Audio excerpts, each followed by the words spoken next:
నమస్తే, welcome to నీటీవీ Telugu. YSRCP అధినేత మాజీ ముఖ్యమంత్రి వైఎస్ జగన్మోహన్ రెడ్డి ఆయన మీడియాతో మాట్లాడారు. నెల్లూరు జిల్లా జైల్లో ఉన్నటువంటి మాచర్ల మాజీ ఎమ్మెల్యే పిన్నెల్లి రామకృష్ణారెడ్డిని పరామర్శించి ఆయనతో మాట్లాడిన తర్వాత బయటకు వచ్చి మీడియాతో మాట్లాడారు. కరెక్ట్గా ఆంధ్రప్రదేశ్లో ఎన్నికల ఫలితాలు వచ్చి నెల రోజులు. ఇటువంటి సందర్భంలో ఆయన ప్రత్యక్షంగా అంటే ప్రజాక్షేత్రంలో ఈ రకంగా ముందుకు వచ్చి మాట్లాడటం ఫలితాల అనంతరం మొదటిసారి. అంటే కార్యకర్తలతో నాయకులతో ఆయన సమీక్షా సమావేశాలను ఏర్పాటు చేశారు, కానీ డైరెక్ట్గా ఆయన ఒక నాయకుడిని పరామర్శించడం తొలిసారి ఎన్నికల అనంతరం. చాలా కీలకమైనటువంటి వ్యాఖ్యలు చేశారు జగన్మోహన్ రెడ్డి. ఆయన కూటమి ప్రభుత్వాన్ని ఉద్దేశించి చేసినటువంటి వ్యాఖ్యలు ఇప్పుడు రాజకీయ వర్గాల్లో ఒక ఆసక్తికరమైనటువంటి చర్చగా సాగుతుంది. రెడ్ బుక్ పేరుతో రాష్ట్ర, జిల్లా, మండల స్థాయి నాయకులు కూడా బెదిరించే స్థాయికి వచ్చారు. అదొకటి. అలాగే మీ పాపాలు పండే రోజులు దగ్గర పడుతున్నాయి కాబట్టి కాస్త మంచి రాజకీయాలు చేయండి, ఈ రకమైనటువంటి కక్ష సాధింపు చర్యల్లో భాగంగా ఇష్టారాజ్యంగా మీరు వ్యవహరించవద్దు అనేది ఆయన మాట్లాడుతూ, అలాగే రానున్న కాలంలో ఇదే పరిస్థితి మీకు మీ నాయకులకు వస్తుంది, మేము కోరడం లేదు, హెచ్చరిస్తున్నాం.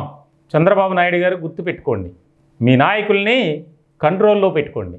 చాలా చాలా కీలకమైనటువంటి వ్యాఖ్యలు. ఎన్నికల ఫలితాల్లో వైఎస్ఆర్సీపీకి ఎంత ఘోరమైనటువంటి పరాభవం ఎదురైందో మనకు తెలుసు.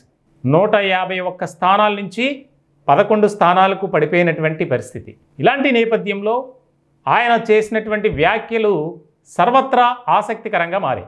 చాలా కీలకమైనటువంటి వ్యాఖ్యలుగానే ఇది మనం చూడాలి.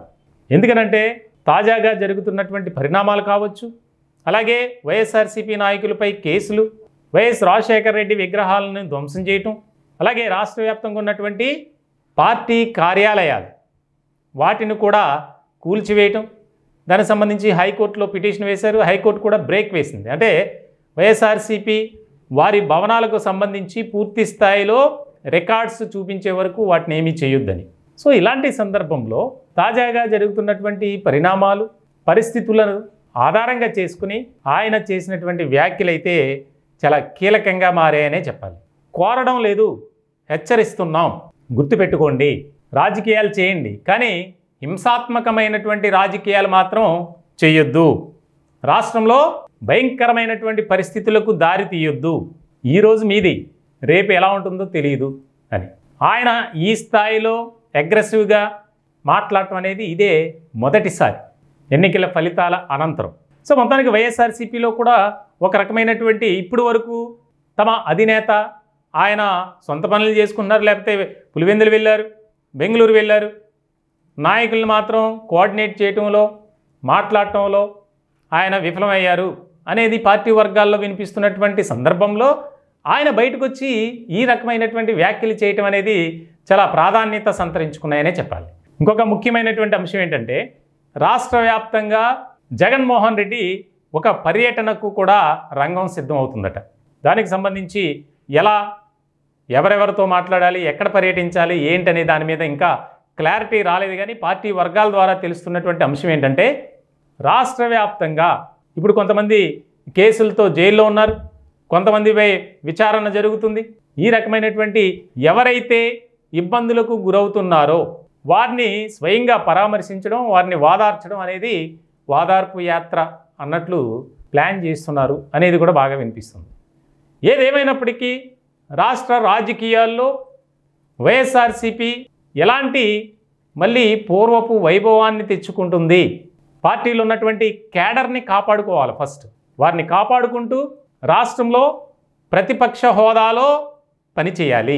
ప్రభుత్వం అనుసరిస్తున్నటువంటి విధానాలు కానీ, ప్రవేశపెడుతున్నటువంటి సంక్షేమ పథకాలు కానీ, అమలు చేస్తున్నటువంటి ప్రతి ఒక్క కార్యక్రమాన్ని నిశితంగా పరిశీలించి దానికి సంబంధించి ప్రభుత్వంపై ఒత్తిడి తీసుకురావాలి అనే దిశగా కూడా ఏర్పాట్లు జరుగుతున్నట్లు కూడా తెలుస్తుంది. ఇప్పటికే 3-4 సార్లు వైఎస్ఆర్సీపీలో ఉన్నటువంటి ముఖ్యమైనటువంటి నేతలతో ఆయన భేటీ కావడం కూడా దీని వెనక ఆంతర్యం అదేనట. ఎటువంటి వ్యూహంతో మనం ముందుకు వెళ్ళాలి, స్థానిక సంస్థల ఎన్నికలు దగ్గర పడుతున్నటువంటి సందర్భంలో ఏ రకమైనటువంటి వ్యూహంతో మనం అడుగులు వేయాలి. సరే, ఓటమి దానిని మనం ఆధారంగా చేసుకుని ఇంకా డౌన్ఫాల్ అవ్వకుండా క్యాడర్ని బలోపేతం చేసుకుంటూ రాష్ట్రంలో ఒక శక్తివంతమైనటువంటి పార్టీగా మళ్ళీ మనం ఎదగాలి, తయారు కావాలి. దానికి ఏం చేయాలి, క్యాడర్ని ఎలా ముందుకు నడిపించాలి అనే దాని మీద కూడా ఒక రకమైనటువంటి కసరత్తు చేస్తున్నారట. ఇప్పటికే పార్టీలో ఉన్నటువంటి కొంతమంది ముఖ్యమైనటువంటి నేతలకు సంబంధించి వారిపై అనేక రకాలుగా ఆరోపణలు సొంత పార్టీలో ఉన్నటువంటి నేతలే ఫిర్యాదులు చేస్తున్నటువంటి సందర్భం. సో ఇలాంటి సందర్భంలో చాలా ముఖ్యమైనటువంటి అంశంగా ఇది మారింది. ఆయన నెల్లూరు జిల్లా జైల్లో ఉన్నటువంటి పిన్నెల్లి రామకృష్ణారెడ్డిని పరామర్శించిన తదుపరి ఆయన మీడియాతో మాట్లాడారు. ఈరోజు వారిది, రేపొద్దున రోజులు ఎలా ఉంటాయో, ఎలాంటి పరిస్థితులు వస్తాయో గమనించండి. ఇప్పుడున్నటువంటి పరిస్థితులే మీకు కూడా ఎదురవుతాయి. మేము కోరడం లేదు, హెచ్చరిస్తున్నాం అని చాలా సంచలనమైనటువంటి వ్యాఖ్యలు చేశారనే చెప్పాలి. రాష్ట్ర రాజకీయాల్లో ముఖ్యంగా రాజకీయ వర్గాల్లో కూడా ఒక రకమైనటువంటి చర్చ జరుగుతుంది. ఏం జరగబోతుంది రానున్న కాలంలో, వైఎస్ఆర్సీపీ ఏ రకమైనటువంటి వ్యూహంతో అడుగులు వేస్తుంది అనేది కూడా చాలా ముఖ్యమైనటువంటి పరిణామంగా మారింది.